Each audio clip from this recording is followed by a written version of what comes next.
Weight loss করতে গেলে না খেয়ে থাকতে হবে? কোনো খাবার খেতে পারবো না? অনেক ব্যায়াম করতে হবে? নো, একদমই না। ওয়েট লস করতে হলে কোনো না খেয়ে থাকতে হয় না, বাট হেলদি খাবার খেতে হয়। 3/1 খাবার খেতে হবে। আমি যেহেতু 1 মাসের জন্য ওয়েট লসের জার্নিতে নেমেছি, সেই জন্য ভাবলাম কেন না আপনাদের সাথে আমার ওয়েট লসের জার্নিটা শেয়ার করি। সকালটাই শুরু করেছিলাম আমি কালেজিরা অ্যান্ড হালকা কুসুম গরম পানি খেয়ে, দেন উইদাউট সুগারে 1 কাপ চা খেয়ে। অ্যাকচুয়ালি চা না খেলে আমার হবে না, সেই জন্য আমি উইদাউট সুগারে 1 কাপ চা খেলাম। সুগার ছাড়া চা খেলে ডায়েটের কোনো প্রবলেম হয় না। আমি 9টার মধ্যে আমার সকালের খাবারটা খেয়ে ফেলেছি। দেন দুপুর 1টার মধ্যে আমি আমার মিল তৈরি করছি। এখানে কয়েক পিস দেশি মুরগি নিয়ে 2 পিস আলু দিয়ে দিয়েছি, লবণ আর কিছু পেঁয়াজের কুচি দিয়ে দিলাম, দেন কাঁচা মরিচের পেস্ট দিয়েছি, কয়েক ফালি গাজর দিলাম, দেন এতগুলান পানি দিয়ে আমি বসিয়ে দিলাম একদম সিদ্ধ হওয়ার জন্য। প্রায় আধা ঘন্টা সিদ্ধ হবে। আর এখানে আমি নিয়েছি টমেটো, কয়েক পিস পুঁই শাকের পাতা এন্ড ঢেঁড়স। আধা ঘন্টা পর ঢাকনা উঠিয়ে দেখলাম হ্যাঁ সিদ্ধ হয়ে গিয়েছে। দেন আমি কেটে রাখা সবজিগুলো এর ভিতরে দিয়ে দিব।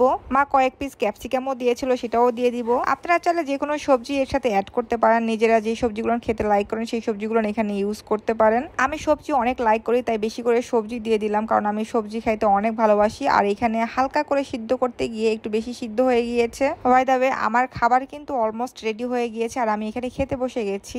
যেহেতু আমি সকালবেলা কোনো প্রকার ভারী খাবার খাই নাই, সেই জন্য আমি দুপুর 1টার মধ্যে খাবার খাওয়ার ট্রাই করেছি যে আমি 1টার মধ্যে খাবার শেষ করব। আর এই খাবারটা কিন্তু আমার অনেক ফেভারিট একটা খাবার।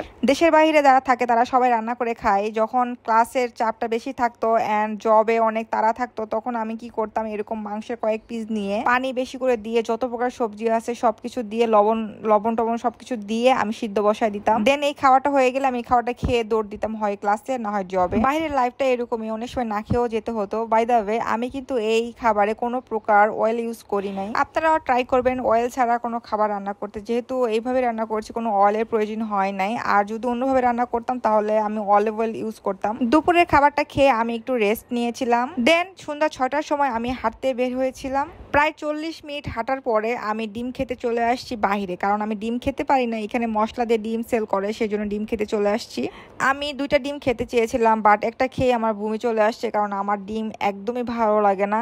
খেতে পারি বাট অন্যভাবে, যেটা হচ্ছে মশলা দিয়ে ভুনা করে, সেই ডিমটা খেতে পারি। সেজন্য আমি একটা ডিমই খেয়েছি।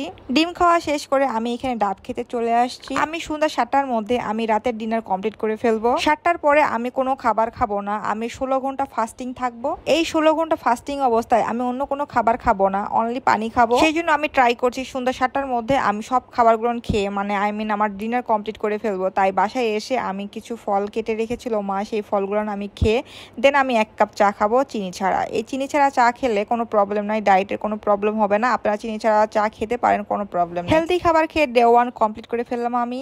Bye bye.